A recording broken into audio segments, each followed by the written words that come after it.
Halo semuanya, Assalamualaikum warahmatullahi wabarakatuh. Terima kasih kalian sudah mengklik video ini. Kali ini kita akan membahas 16 hak untuk para ekspatriat di bawah sistem kontrak kerja yang baru di Arab Saudi.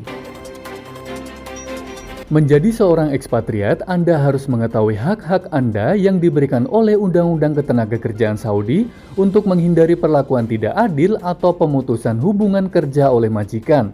Pada kesempatan kali ini, kami akan menjelaskan semua ketentuan yang relevan dari hukum perburuan Saudi untuk ekspatriat.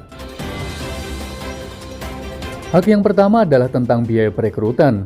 Pemberi kerja tidak diperbolehkan meminta pekerja untuk menanggung biaya yang berkaitan dengan rekrutmen, biaya penerbitan, biaya perpanjangan izin tinggal atau igomah, izin kerja, biaya akibat penundaan perpanjangan, biaya transfer sponsorship untuk pekerjaan, biaya perubahan jabatan, dan biaya untuk visa re-entry. Kemudian hak yang kedua adalah hak untuk mendapatkan igomah. Jika sponsor Anda tidak memberi Anda igomah dalam waktu 3 bulan setelah kedatangan Anda di Arab Saudi, Anda dapat berganti pekerjaan tanpa izin dari majikan. Kemudian yang ketiga adalah tentang masa percobaan. Menurut hukum ketenagakerjaan Saudi, masa percobaan tidak boleh lebih dari 6 bulan. Jika majikan Anda meminta untuk memperpanjang masa percobaan lebih dari 6 bulan, Anda tidak boleh mengizinkannya karena melanggar hukum. Kemudian selanjutnya adalah hak untuk memiliki kontrak. Merupakan hak Anda untuk memiliki kontrak kerja yang layak setelah bergabung dengan perusahaan. Jika kontrak dalam bahasa Arab, Anda dapat meminta kontrak baik dalam bahasa Inggris ataupun keduanya. Selanjutnya ada hak untuk mengakhiri kontrak lebih awal. Dalam kasus pemutusan kontrak yang tidak adil ataupun melanggar hukum, karyawan atau pemberi kerja berhak atas beberapa kompensasi yang dijelaskan dalam pasal 77 Undang-Undang Perburuan Saudi. Kemudian selanjutnya ada hak untuk mendapatkan upah lembur atau overtime. Meski tidak tercakup dalam kontrak, Undang-Undang Ketenagakerjaan Saudi menetapkan batas maksimal 48 jam kerja dalam seminggu. Jika majikan Anda meminta Anda bekerja lebih dari itu, sebenarnya Anda berhak atas lembur 1,5 kali lipat dari upah waktu normal. Selanjutnya ada hak untuk mendapatkan cuti dan liburan tahunan. Setiap karyawan berhak mendapatkan cuti tahunan dan liburan lainnya di Arab Saudi seperti cuti sakit. Kemudian kita juga berhak untuk mendapatkan tiket pesawat. Hak tiket pesawat telah diatur dalam Undang-Undang Perburuan Saudi. Kemudian selanjutnya kita juga berhak untuk mendapatkan periode pemberitahuan. Seorang pemberi kerja perlu memberikan pemberitahuan yang semestinya kepada karyawannya jika dia ingin mengakhiri kontrak. Selanjutnya kita juga berhak untuk mengundurkan diri tanpa menyelesaikan kontrak.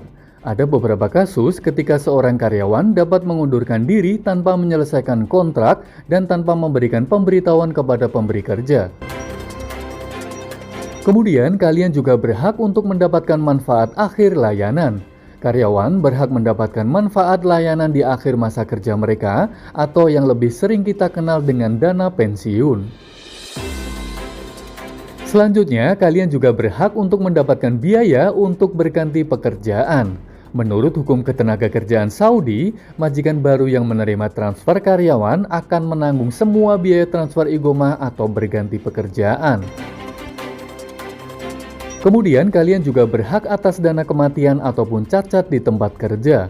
Jika seorang karyawan meninggal atau cacat permanen sebagian atau seluruhnya di tempat kerja, dia berhak atas kompensasi untuk cedera kerja berdasarkan Undang-Undang Ketenagakerjaan di Saudi. Kemudian hak selanjutnya tentang relokasi karyawan oleh pemberi kerja. Pemberi kerja tidak dapat memindahkan karyawan atau memindahkannya ke lokasi lain tanpa izin tertulis dari karyawan tersebut. Hak selanjutnya tentang penugasan pekerjaan tambahan. Sesuai pasal 33 Undang-Undang Ketenagakerjaan Saudi, pemberi kerja tidak dapat menugaskan pekerjaan kepada karyawan selain dari apa yang telah disepakati di antara mereka. Dalam keadaan darurat, bahkan jika dia harus menetapkannya, itu tidak lebih dari 30 hari dalam setahun. Selanjutnya, kita juga berhak untuk mendapatkan cuti darurat. Seorang karyawan mungkin memerlukan cuti darurat selama beberapa hari selama bekerja di Arab Saudi. Seorang majikan diperbolehkan untuk memotong gaji seorang pekerja dalam kondisi tertentu hanya dalam aturan pemotongan gaji yang ditentukan dalam Undang-Undang Perburuhan Saudi. Menurut pasal 64 Undang-Undang Perburuhan Saudi, di akhir perjanjian kerja, pemberi kerja harus menerbitkan sertifikat kerja gratis kepada karyawannya. Sertifikat tersebut tidak boleh mencantumkan apapun yang dapat merusak reputasi karyawan. Baiklah, inilah informasi yang bisa saya share ke kalian semua. Untuk pembahasan lebih dalam lagi tentang seputar sistem kontrak kerja yang baru di Arab Saudi, akan kita lanjutkan di video part 5 selanjutnya. Terima kasih. Wassalamualaikum warahmatullahi wabarakatuh.